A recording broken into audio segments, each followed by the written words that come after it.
Παράκτηση, κάντε ησυχία, εντάξει.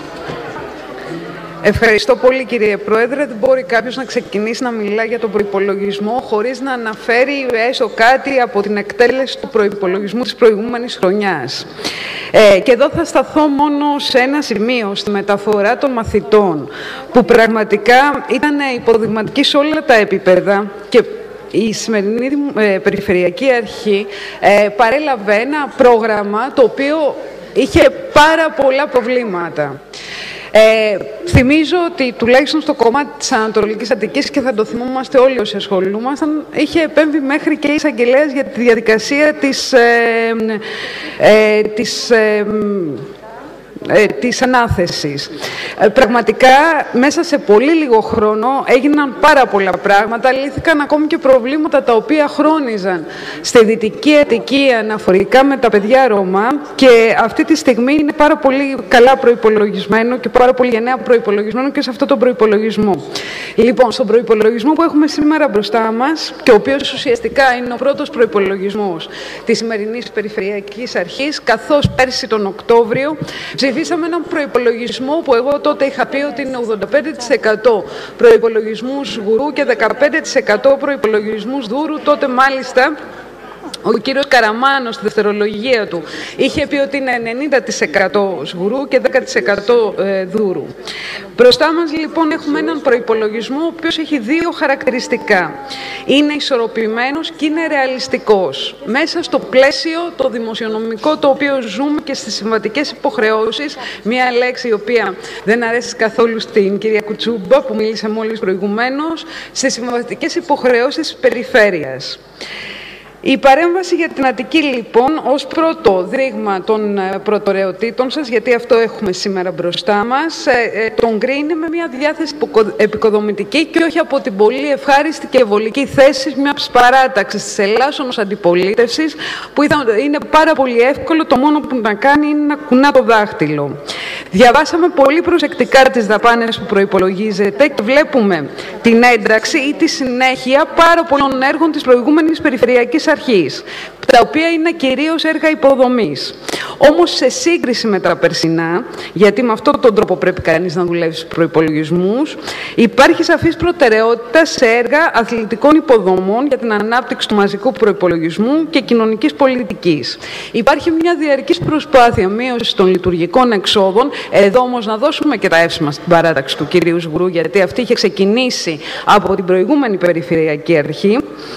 Και είναι ένα πολύ σημαντικό και αξιέπαινο βήμα είναι η μείωση των ενοικίων, όπως επίσης η εκπεφρασμένη διάθεση της σημερινής Περιφερειακής Αρχής για την απόκτηση ιδιόκτητων κτηρίων. Και παρόλο που σας μιλά κάποιος που μόνο λάτρες των τουβαριών δεν μπορεί να χαρακτηριστεί, από τη στιγμή που έχουμε όμως μπροστά μας μια δομή η οποία ελπίζω και με τις προσπάθειες της Περιφερειακής Αρχής όχι μόνο να συρρικνωθεί δεν πρόκειται, αλλά αντιθέτως να αναπτυχθεί, προκειμένου να φτάσουμε στο στόχο μας που είναι η Ευρώπη των περιφερειών, νομίζω ότι πραγματικά είναι μια μακρόπνοη επένδυση η οποία θα επιφέρει πολλά δημοσιονομικά ωφέλη. Ένα θέμα που θίχτηκε και από προηγούμενους ομιλητές. Υπάρχει θετική διάκριση τελικά σε αυτόν τον προϋπολογισμό για τομείς οι οποίοι είναι υποβαθμισμένοι, όπως είναι η Δυτική Αθήνα, η Δυτική Αττική κτλ. Εδώ λοιπόν, επειδή με ταλάνισε πάρα πολύ, βλέπουμε το εξής, ότι ναι, είναι αλήθεια ότι παρόλο που η Δυτική Αθήνα, για παράδειγμα, έχει μία αύξηση σε σχέση με τον προηγούμενο προϋπολογισμό, παραμένει σε πολύ χαμηλά επίπεδα. Είναι από τις περιοχές οι οποίες έχει το λιγότερο αριθμό έργων. Εδώ όμως είναι ένα ζήτημα το οποίο το έχουμε δείξει πάρα πολλές φορές και θα το αναπτύξω αργότερα, που αφορά στο αν υπάρχουν όριμες μελέτες ή όχι και τι μπορεί τελικά να ενταχθεί, γιατί δεν αρκεί η καλή θέληση. Εδώ τα πράγματα τεχνικά και τεχνοκρατικά και νομοθετικά είναι πάρα πολύ στενά και πρέπει να ακολουθείται μια πολύ συγκεκριμένη διαδικασία. Στο ζήτημα της μισθοδοσίας, νομίζω ότι σε αυτό το θέμα υπάρχει μια σύμπνοια σε όλες τις παρατάξεις του Περιφερειακού Συμβουλίου και στηρίζουμε τις προσπάθειες της Περιφερειακής Αρχής. Όμως καλό είναι να δούμε κάτι, ότι είναι πραγματικά θλιβερό ότι αν ζούσαμε σε μια φυσιολογική χώρα και σε φυσιολογικές συνθήκες, θα έπρεπε να είναι ένα αίτημα της Περιφερειακής Αρχής το θέμα της μισθοδοσίας να έρθει στην τοπική αυτοδιοίκηση. Επειδή όμως τίποτα από όλα αυτά δεν συμβαίνει, και όχι μόνο δεν συμβαίνει, είμαστε πάρα πολύ μακριά από αυτό, σαφώς και πρέπει να μείνει μέσα από τους πόρους, μάλλον να πληρώνονται, γιατί και αυτοί οι πόροι είναι, γιατί δεν ξέρω κατά πόσο είναι ξεκάθαρο σε όλους ότι και αυτοί οι πόροι είναι της κεντρικής διοίκησης που θα δίνονται στην τοπική αυτοδιοίκηση, πρέπει όμως κατευθείαν να πληρώνονται από εκεί. Σε σχέση με το αποθεματικό της περιφέρειας, που τόση μεγάλη κριτική είχε γίνει και από τη δική μας παράταξη και από άλλες παρατάξεις από την προηγούμενη Περιφερειακή Αρχή, βλέπουμε λοιπόν ότι συνεχίζεται η ίδια τακτική και ότι έχουν γραφεί και 5 εκατομμύρια ως τόκι. Εγώ δεν θα μείνω στο γεγονός που είναι πολιτικό, δεν το υποβαθμίζω, στο αν τελικά είναι 5 εκατομμύρια, αν έπρεπε να είναι περισσότερα, με τι επιτόκιο μπήκαν, με τι επιτόκιο βγήκαν. Γιατί μεταφέρθηκαν στην Τράπεζα της Ελλάδος είναι συζήτηση του Μάρτη και τότε είχαμε τοποθετηθεί. Αυτό που είναι εξαιρετικά όμως ενδιαφέρον στο συγκεκριμένο είναι ότι όλοι κάναμε συζήτηση, έγινε μια πολύ μεγάλη συζήτηση αν αυτός ο προϋπολογισμός έχει αναπτυξιακή πνοή. Εδώ όμως πρέπει να γίνουμε λίγο ξεκάθαροι και το έχω ξαναπεί από αυτό το βήμα.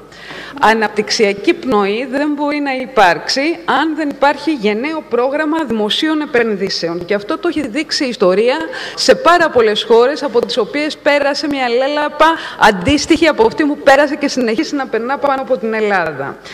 Επίσης, η περιφέρεια δεν έχει ιδίους πόρους.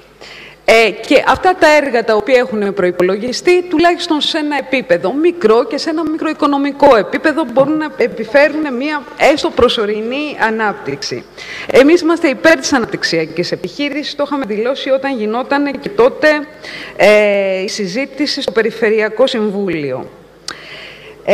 Θα κλείσω με 3 θέματα. Το ένα θέμα είναι ότι πρέπει τελικά να πάρουμε μια γενναία απόφαση και να ευνοούμε τις συνέργειες μεταξύ των Δήμων όσον αφορά στα μεγάλα έργα.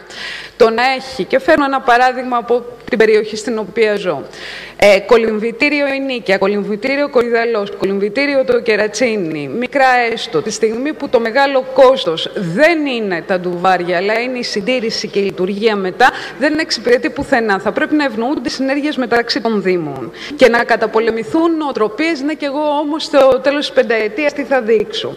Ένα άλλο θέμα είναι τα αδέσποτα. Δεν θα αναφερθώ καν στο περιβάλλον, έχουν υποθεί αρκετά πράγματα.